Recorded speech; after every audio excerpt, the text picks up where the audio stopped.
Hi, happy Sunday. Yeah, I'm at the park. I'm outside. So this is my go-to place to just refresh. Okay, so I wanted to make a video to debunk some of the myths that I usually hear and that have affected me in my art practice.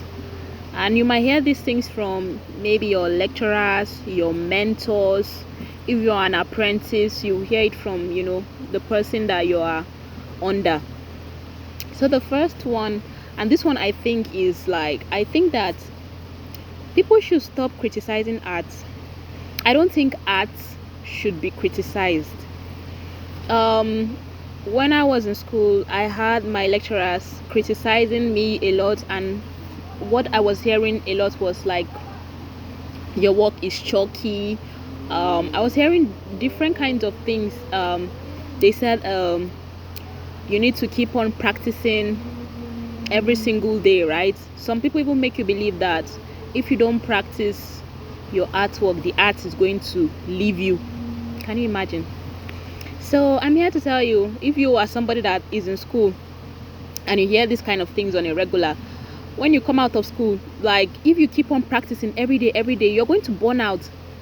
And it's going to be when I was practicing, let me just tell you how I felt. When I was doing that every day, it was a lot of pressure for me. I was so scared that if I don't practice, the art is going to leave me, this and that. So I became one kind of workaholic.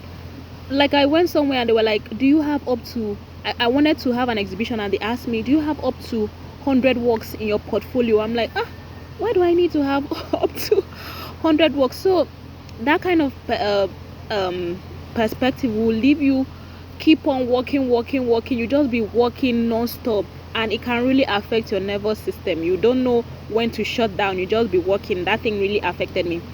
And this one that I say people should not criticize art is because after I heard all these critiques, I went and started changing my art. You hear things like, don't use too much white in your work.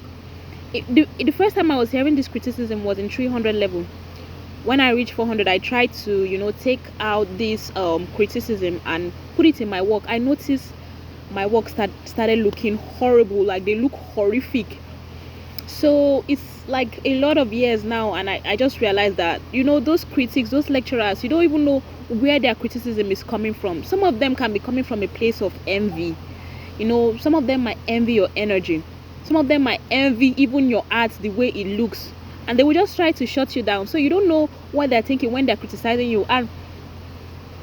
And it's this criticism, I've noticed it now. You see a lot of artists, because of the criticism they're hearing, they're saying, work on the fingers, do this. They start using projector to get their drawings out. They use the projector to get their figures out. Who told you that your painting is supposed to be perfect, angle, everything perfect? Your painting is supposed to come from inside of you. Somebody told me something one time, and I will never forget that. He said, Uche, stop looking for a style, because the way you paint is already your style. The way you handle the brush is already your style. No matter how much I try to paint super realistically, I'm going to end up painting the way I paint. That's it. That's just me. It's just in my nature. So you see, all this criticism, they put pressure on the artist. So you're trying to meet someone else's expectations. And this same thing I just talked about with what is it called, people using projector to paint. So that is it's just bad. Art should not be subject to someone's opinion. Something you like is something you don't like. That might even be the strength of the artist. You tell him, don't do this. You will be trying to change the work to fit somebody's perspective. That's not right. So that's why I feel art it's not something that should be criticized.